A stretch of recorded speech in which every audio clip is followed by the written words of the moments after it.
everyone, and welcome back to my channel. I'm Chloe, and if you're new here, welcome. Don't forget to hit the subscribe button. And this is exciting because this video is the first in the new series all about authenticating designer luxury handbags.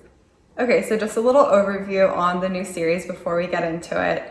This new series is going to be all about how to authenticate luxury designer handbags, what to look for with the hardware, the leather, all the little details, the stitching. There's so many details, and it's really important information to know if you want to buy a handbag, let's say, off a reseller, say, and you don't want a fake one. So that's really important. And then also just if you're a buyer at a boutique, to buy handbags from people coming in to make sure they're real and authentic. And how do you know this? There's so many little details, and the fakes, the counterfeits out there are just getting so real and harder to notice, even by people who authenticate handbags like for a living.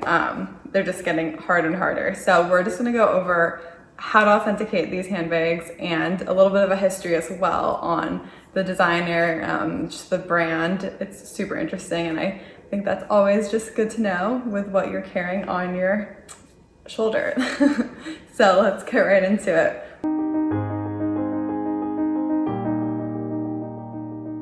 Just a little history about Prada.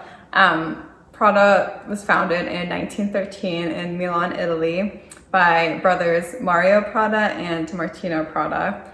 And they just opened a leather goods shop. It was solely that in the beginning, and it was called Fratelli Prada, which, fun fact, is that translates to Prada Brothers in Italian, from Italian. So that's kind of a fun little fact there. And they opened their first store in the prestigious Galleria Vittoria Emanuele II in Milan, Italy, which is this amazing shopping center, which I'm sure a lot of people know about today. I'll pop a picture on the screen. And it's very close to the famous Duomo in Milan, so great location. It was a very prestigious place to have a shop as well, and today it still is. There's very high-end designers there. So in 1919, Prada was awarded as the official supplier for the Italian royal house, which is very cool. Fun fact, I'm sure a lot of people don't know about that just off the bat about Prada. Distinction being the official supplier for the Italian royal house allowed them to display the House of Savoy coat of arms and the knotted rope design in its trademark logo, which you see in the inside mostly of the Prada handbags. It's that rope symbol. And you also see it like on the authentication cards, on the shopping bags. I'll have images on the screen so you can see. You could have that as their trademark logo because they were the official supplier for the Italian royal house. But going back to the Prada family, Mario Prada believed that women should not have a place in the business world, so he didn't want his daughters to play a role in the business. But ironically, his son just had no interest in having a part in the business. His daughter, Luisa Prada, ended up taking the helm and took over for Mario Prada and ran the business for 20 years as his successor. Then her own daughter, Miuccia Prada, ended up joining the family business in 1970 and ended up taking over the business from her mother in 1978. And around the same time, Miuccia Prada met her future husband, Mr. Bertelli, and he started his own leather good company at just the age of 24. So they joined forces, and he joined the family business. And their partnership really took Prada into a new direction where Miss Prada was able to focus on the design aspect and the creativity as the head creative designer. And Mr. Bertelli was able to focus on the business side and bring in his business acumen to the business. So they were definitely a power couple. So the business just continued to grow, and they continued to pop up new stores all across the world and just expanded from just leather goods into women's wear, men's wear, eyewear, just everything, slowly but surely. and they were just taking the fashion world by storm. So to this day, Miuccia Prada and Bertelli, her husband, remain at close control in the Prada company. Just recently, they brought on Raf Simons in February 2020 as co-creative director with Miuccia Prada. Okay, so next up, we're going to be talking about Prada's signature materials that they use with their handbags. Okay, so one of the signature materials that Prada uses is Saffiano leather, which I'm sure if you've seen a Prada bag, gone in a store, heard of it, that's like the first thing that I think of when I think of like one of their handbags.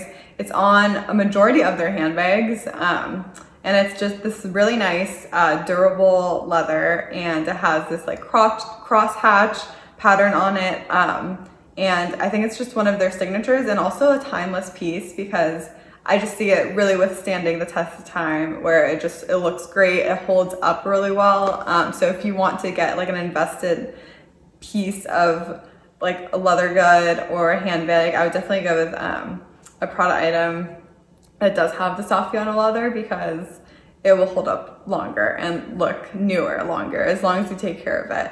It is really durable, but that doesn't mean that you can just like throw it around or something.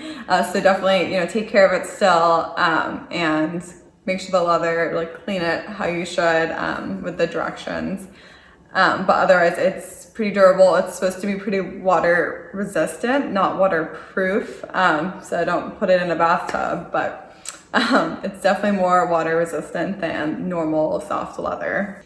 And Prada actually created the Saffiano leather with the technique that they did for like the crosshatch detail pattern that you see on it. And they patented it also. So the patent is not active anymore. So that's why you'll probably see other brands coming out with what they call Saffiano leather, but it's not actually, it's probably not actually created the same way that Prada creates their Saffiano leather, and that makes a difference too with like quality and like how long it's going to last. So genuine Saffiano leather should be made of calfskin that's underneath the Saffiano leather top coating. So to just go over a bit of the process of how Saffiano leather is created. So the process starts out with the leather being dyed all the way through, and then there's a pigmented leather coat that goes over the top of the leather. So then once the pigment has cured the leather, it's then put inside an embossing machine, and it's set up to 75 degrees Celsius. And then that's where they take the pattern of the crosshatch and imprint that onto the calfskin leather. So this embossed grain stamp is what gives it that crosshatch signature look that you see on all of your leather Saffiano Prada bags. And it's usually pressed on there for about 10 to 15 seconds. So it'll get the imprint. And then after that process, if the handbag needs different coloring as well, secondary colors dyed, then it will go to that after. And then finally, the leather is treated with a wax coating, and that's what really helps it have that durability and long-lasting effect. So it will really prevent from cracking or just like aging the leather. And it makes it more durable, and it's like a seal. So besides leather, another material that you often think of when you associate with Prada is nylon, and that's because they have a whole collection with their nylon backpacks, totes, handbags, and those are also very durable, and they became a hit when it was first released as well. It took a bit of time to get out there, and then now it came back, like everything else comes back. And these backpacks and totes were definitely a different direction that anyone had seen at the time.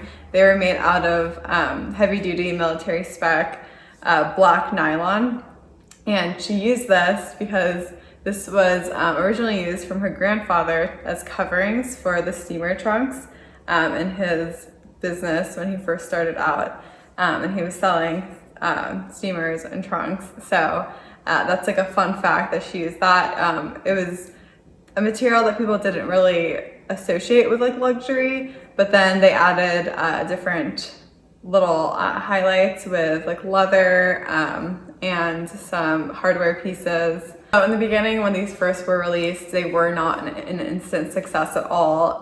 They were hard to sell because of lack of advertising and high price, but they later on became her first commercial hit.